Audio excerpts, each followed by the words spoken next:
বাংলাদেশের ১৫টি এলাকার মৃদু তাপপ্রবাহ বয়ে যাচ্ছে। এই তাপপ্রবাহ অব্যাহত থাকবে বলে জানিয়েছেন আবহাওয়া অধিদপ্তর।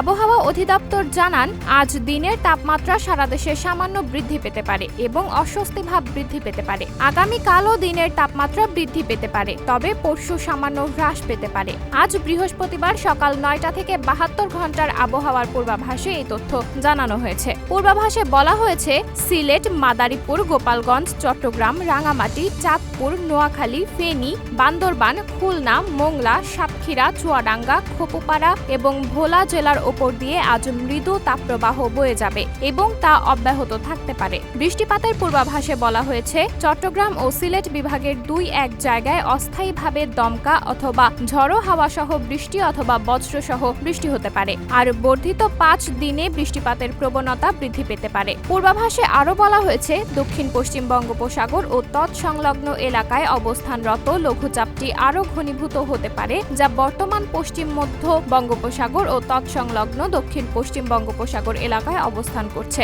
আবহাওয়া অধিদপ্তর জানিয়েছে, গতকাল দেশের সর্বোচ্চ তাপমাত্রা ছিল সীতাকুণ্ডে ৩৭.৮ ডিগ্রি সেলসিয়াস।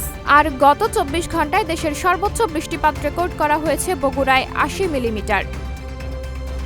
সাবরিনা জলিল, সবার কথা।